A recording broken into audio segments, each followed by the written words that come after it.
Okay, so we're really excited to share with you the first look at the tavern renovations. Now, we completely understand that you cannot see any of this. We're going to have some of the pictures up on the TV screen so that you maybe get a better view. After the presentation, you're more than welcome to come up and touch and look and examine the color boards that we've put together, and we're ready to jump into this. So first slide. So here's the timeline. We're anticipating that the tavern is going to close on Sunday, May the 1st. So we'll be operational through that Friday. And then the demolition will start. The construction of the tavern will actually begin on May 9th. We think it's going to be about 60 days. Don't want to open on July 4th week. That's too much. And so we've pushed that reopening to July 12th. So it's going to be just a little more than 60 days for the construction period. This is a complete refinish of the tavern, both the finishes and all the furniture. And so it will have, it'll be completely new. So here's our design team that has been working on this. Sue Schroeder is the interior design manager with LCS. She has directed the activity. Sue is NCIDQ certified, National Council for Interior Design Qualification. She has a senior living specialist designation. She's been working for Brookdale or LCS as a senior population interior designer for the last 12 years. And she's done a number of projects here at Regency Oaks. So we're really fortunate to have someone of her skills. Our general contractor is Juan, who represents CDS Contractors. As most of you know, CDS is our primary general contractor here on campus. We have a great relationship with them. It's really good to work with a contractor that you have the ability to pick up the phone and have a conversation with at any time. One of the other advantages of CDS is they're able to provide when there's delay on a project, like some of the delays we've seen with the construction of the town hall. CDS has been working in this community for over 12 years, and so they have a real close relationship with all the people that count. And so whether it's the building department or the inspectors, and so they have that relationship as well. We're excited to have them as our partner. They just completed the renovation of our kitchen over at the Skilled Nursing Center. And I know we're planning an open house to show everyone just how great a job they did, but they are a wonderful contractor, and we're pleased that they're a part of our team. So here was our resident design committee. Jean and Linda, why don't you stand up and take a bow. So we've been working with Jean and Linda for a number of years and a number of projects. Jean in her prior capacity before rotating off the board back in December, this was one of the things that was in her purview.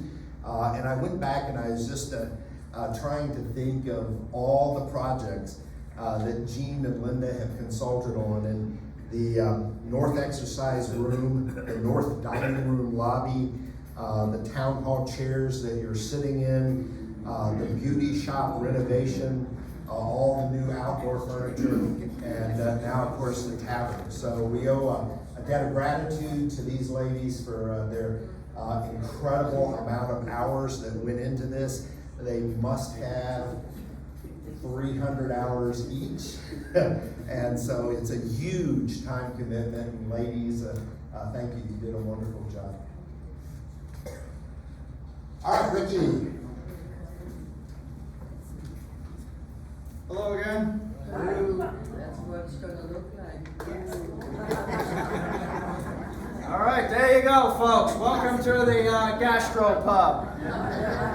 Anyway, this is going to be our little take on the gastro. So I put down welcome to Regency Oaks Gastro Pub. Here's a first look at what what it's possibly going to look like.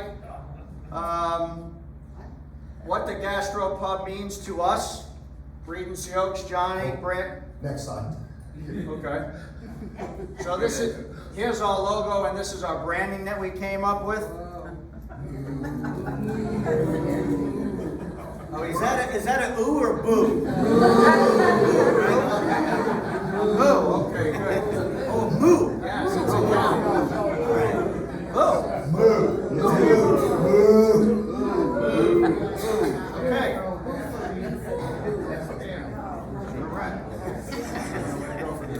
All right. Anyway, what the Gastro Pub means to us is casual Florida dress with upscale food. Thank you. I know there was some concern about getting all fancy and dressing up and everything like that. It's Florida casual, but you're going to have a completely different food take on it. We also like the branding of RORO. That's kind of where we came up with RORO and the Gastro Pub, incorporating Regency Oaks into this. My wife actually, she's not on payroll yet, but she actually helped out with both of these, so our logos. As far as the rooms in the pub, the front room is going to be referred to front row, RO, and then the garden room will be referred to as second row, RO. Back row, sorry. There's been a lot of hours put into this also. Anyway, just a little background on gastro pubs. It was derived from gastronomy, and it was coined in 1991. It's a British term. And believe it or not, right in our backyard here in Clearwater, we actually have a gastro pub. I don't know if anyone's been to it. It's called the Little Lamb. So I don't know if anyone's been to one. So, but that's all I have. Did you have anything you wanted to add, Johnny? No, I think we're pretty covered with it. What's Johnny gonna say? Huh? What's Johnny gonna say? Listen, this is going to be an absolutely wonderful dining experience, and this is something that everybody here deserves, especially when we have our new residents moving in, we have our other residents moving in. It's just going to be an absolutely fabulous place to gather and enjoy, and the atmosphere is just going to be phenomenal. You're going to really feel comfortable, and you're going to really enjoy what's coming up. It's going to be great. Thank you. So one of the things that we wanted to do is in updating and modernizing the tavern is we wanted that New York loft industrial look that was clean and modern and gave us something that was fresh. But we also wanted to honor our roots.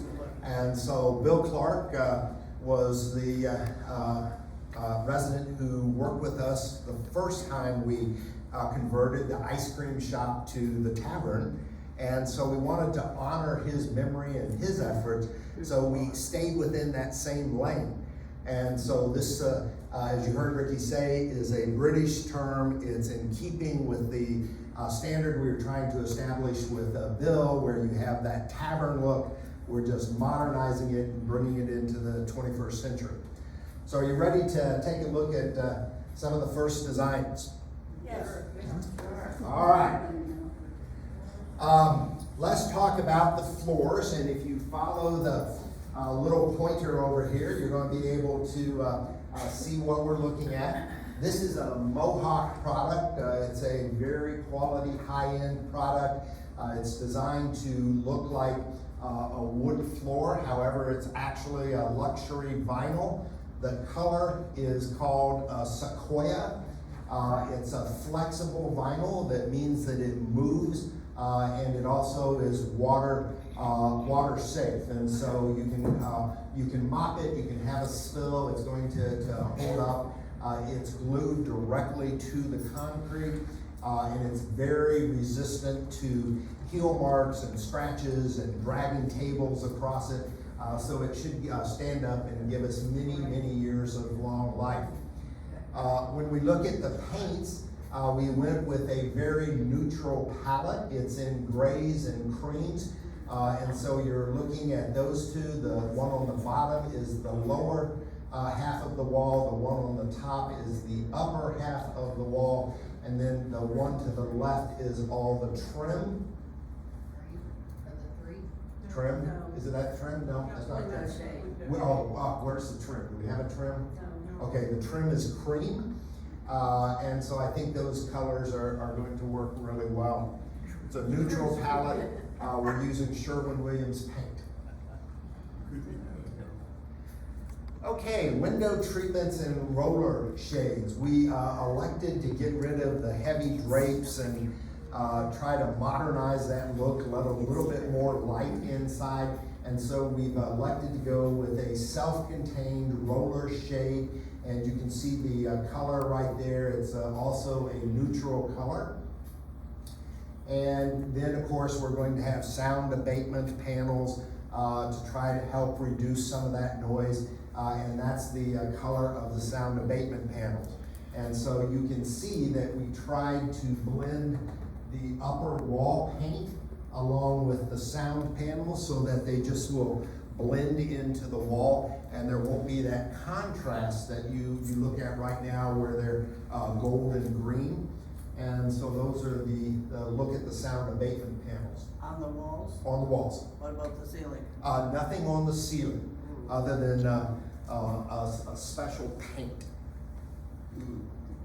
All right. Where the noise is? Okay. So here is the first look at the love seat that is going, there are two of them that go right in front of the fireplace. It's replacing those four oversized green chairs.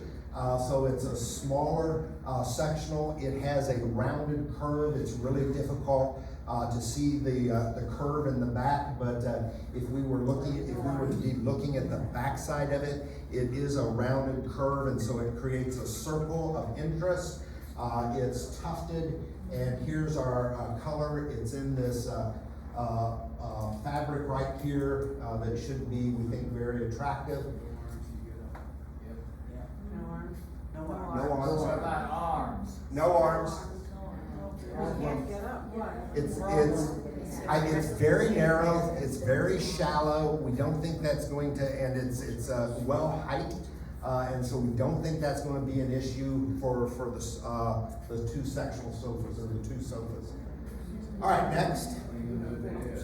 This is a tufted ottoman that goes right in between the two sofas. It's round to mimic the whole look.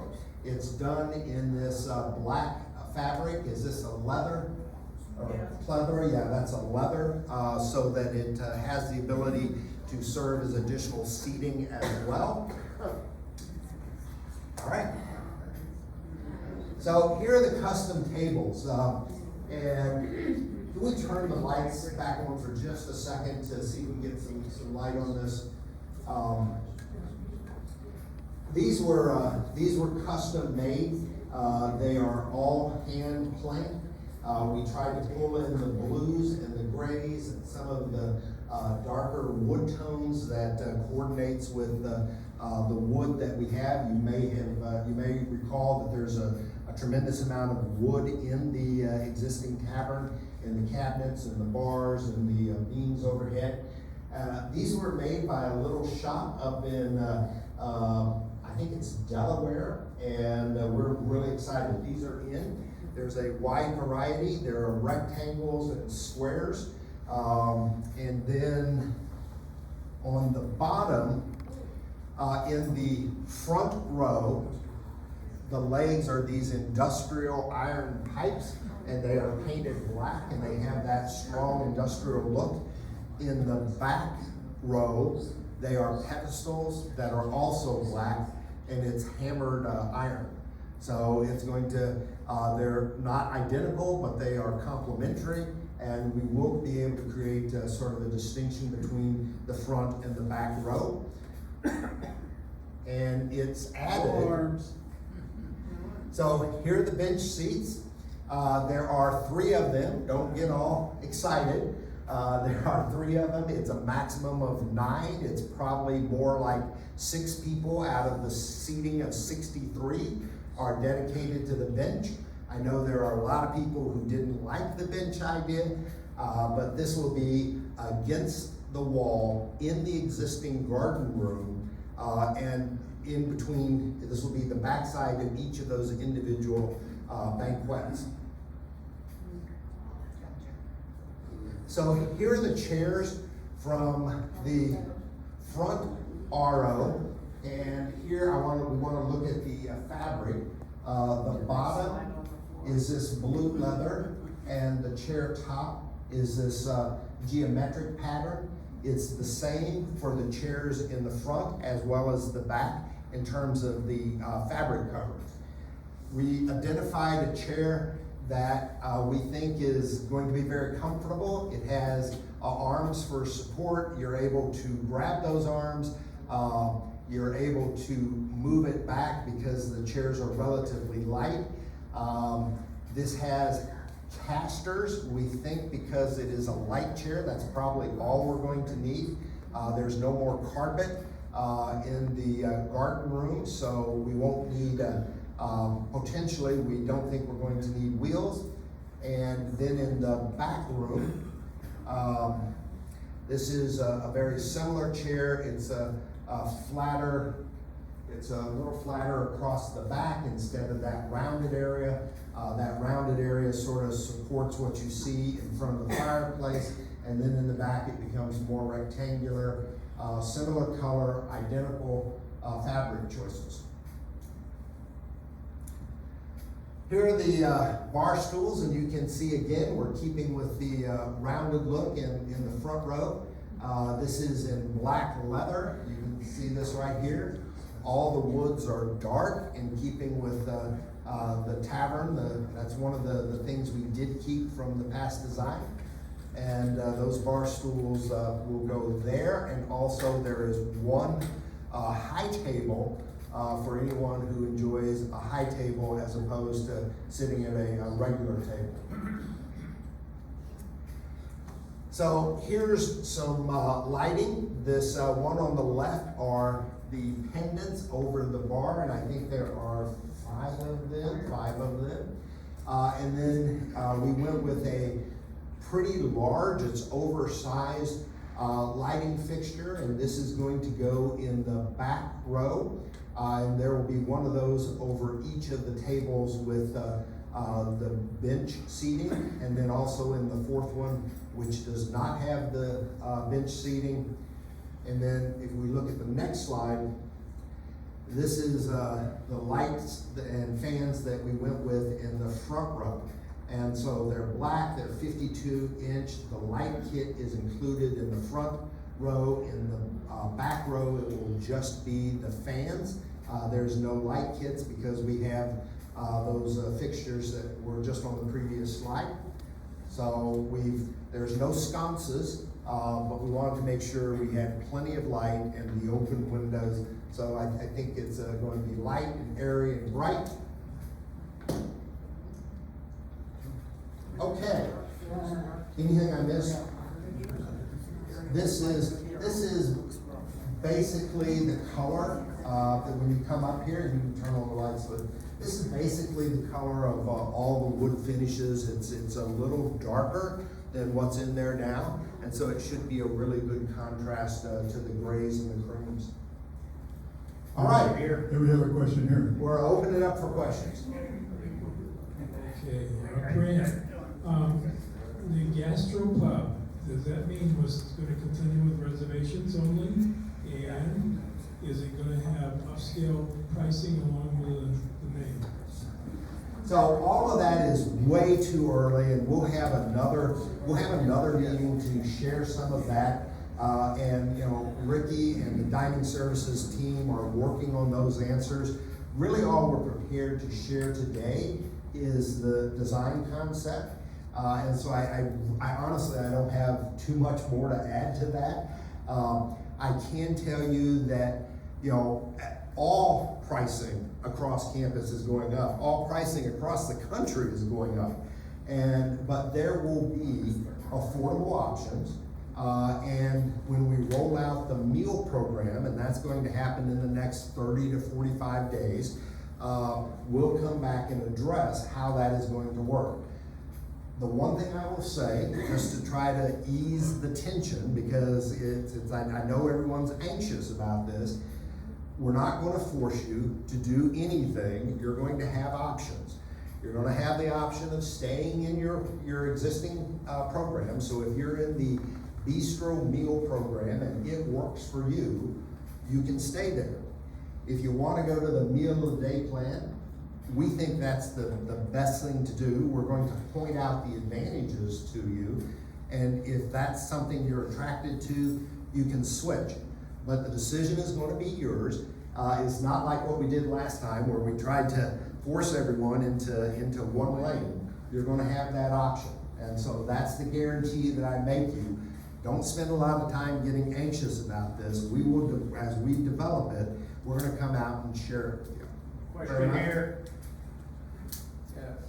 Grant, some months ago, when all the construction and remodeling work was being discussed, we were told that the cost would be about $5.5 million. Is the cost of this tavern remodeling inside that $5.5 million, or is it standalone? So- And how much is it? So the question is on funding. This is not part of the $5.4 million construction that is ongoing currently. This is a standalone project, and the cost is $370,000. What is the wattage, the total wattage of the lighting over the tables? Those little bulbs, and when it gets dark, is that gonna give us enough light? So the question relates to the wattage of the bulbs over the lamps in the table. What I can tell you is we were very aware of the fact that how dark the garden room was, and we wanted to correct that. This is all LED lighting, and we do not anticipate that lighting is going to be an issue. In fact, we think we're probably going to have to install dimmers to create it from becoming a stadium. So we're Great problem to have. yeah. Fred? Oh, hold on. I'm sorry. Hold on. My The fan with the light goes in the back. That provides light over. over those tables. Okay. So Jean corrected me. She says I got it completely wrong. The fan with the light kits, she says goes in the back row over the tables that are in the walkway, so that those tables have additional lighting as well. So thank you for that correction. Frank, as the ratio of seat height to table height, I mean, right now, we all need cushions to sit at the tables. Has consideration been given to making sure that this is amenable for most people? Some people will still need cushions, but I hope something is being done about it. So we tried to pay really close attention to that because it has been such an issue. Here in the front RO, those are rounded chairs. They're tight. You'll notice that in these chairs there is not a back. It's perfectly straight. Both of these chairs are very narrow in their depth, and so we think they are going to be comfortable chairs. Now, I know chairs are an exciting topic at Regency Oaks. It has been impossible for us to find the ideal chair, but we did pay attention to that and think that we've found a solution that you're gonna like. It's the height of the seat. I don't care about the back so much, I care. But the seats are in relation to the table is totally wrong. Yeah, and so we measured that, and do you remember the exact measures in 19 and 21? I don't remember, but remember you lowered the Yeah, rolling yeah. chair to the exact height that it went under the exact table Yeah, height? so we did measure those individually to make sure, and my recollection, but I don't hold me to it, is there was about a 2.5 inch drop between the tabletop and the top of the chairs. So we wanted to make sure that you had the ability to slide the chair under the table, but that you also had the right height and you weren't sitting below the table or on top of the table. Yeah, that's the problem. is Yeah. the seats. So I think we've addressed that. Fran, did I understand you to say that the chairs In both rooms, they're gonna be on casters? No. No, they're not. They're on slides, Okay, slide because you casters. said casters, and casters means wheels, and if you have wheels on that wood floor, we're all gonna go skating. They're on slides. Okay. And so that's where we're gonna start. We were also very careful in selecting, these chairs. Notice that they're all straight. And so that if you have a straight chair, you have the availability of putting wheels on either the front, the back, or both. It's when the chair leg curves that you lose the ability to add a wheel. So we selected something that is adaptable in the field. So if we get them in here and they don't slide comfortably and they're too heavy, and you're not able to do it, we have a chair that is adaptable to wheels. Excuse me, Grant, real quick. How many people do we serve now, and how many people will we be able to serve in the new tavern? I don't think there's a change in seating, is there? Yes. 63? Yeah, it's like 3 seats. maybe. Yeah, 63. Yeah, so there was no change to the capacity in the number of people we did serve and the number of people we will serve. One of the things that we did do is you're going to see more larger tables because that's one of the things that we picked up in looking at this is in looking at who eats in the tavern now. People seem to like the larger tables. In fact, if you walked into the tavern back in the heyday, people were pulling round tables together. And so we tried to accommodate the way you actually use the tavern with a little larger rectangular tables. Once the tavern reopens, we'll still be serving breakfast and lunch. Yes. Okay. So I'm sorry, I'm supposed to repeat the question. The question was, once the tavern reopens, will we still be serving breakfast and lunch? And the answer is yes. Thank you. Over here. May I ask, when you have the opportunity to use the ceiling to absorb sound, why you're not using it? So, great question. She says, when you have the opportunity to use the ceiling to absorb sound, why are you not using it? And there are two answers to it. We are using a special paint that is reflective. It's not absorption, it's a reflective paint. And the goal is to try to reflect that noise down off the ceiling into the side panels. And ideally, you know, if we had a mechanical ceiling, we would have the opportunity to do more with the sound abatement. But there's no practical way to do that with a hard ceiling, not given the budget parameters that we had. And so it's not that we didn't look at it, it's that we couldn't figure out a way to do that and to find it either affordable or effective. Question on the kitchen, was that in the planning? Is it adequate? Are there changes in the kitchen? Great question. Are there changes in the kitchen? There's some additional equipment in the kitchen that will give us some greater capabilities, but there was no change to the overall kitchen design. That footprint is remaining pretty much as is. What is changing is in the new town hall, there is a catering kitchen. And so we have a lot more capability next door. And so what that means is that Ricky and Chef will be able to pre-position food and supplies in the catering kitchen so that if we get to the point where we're doing a larger function or having higher volume than we anticipated, the availability is going to be right here as opposed to having to drag it down from a kitchen. Brent, that rectangular table, is there room to sit somebody at the end? Yes. Because there's a bar right there, you couldn't put your feet there. Yes. Right, that bar? So this is not the actual table, but yes, we did think of that, and yeah, we have two of these. Yeah. On the pedestal tables. Yeah. The access road to the new tavern, is it gonna be left in?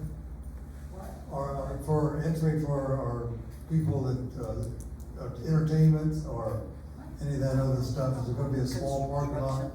I don't know what you're talking The about. road for marketing that used to come in. No, absolutely not. It's being ripped out and replaced with glass, or grass. Yeah, the access road that they've dug for the construction team is not staying. It is going to be replaced. In the, tavern as it exists, Where is that? Ah, okay, thank you. in the tavern as it exists, we have a real problem with walkers that come in from either door in the bar.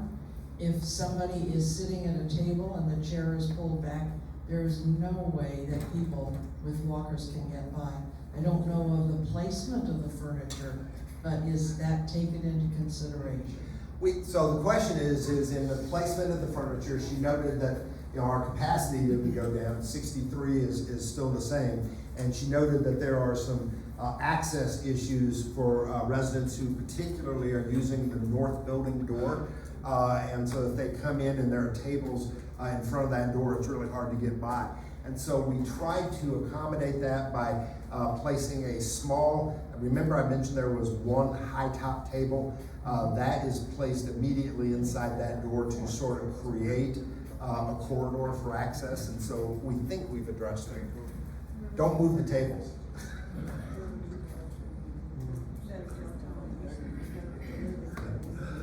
All right, what else?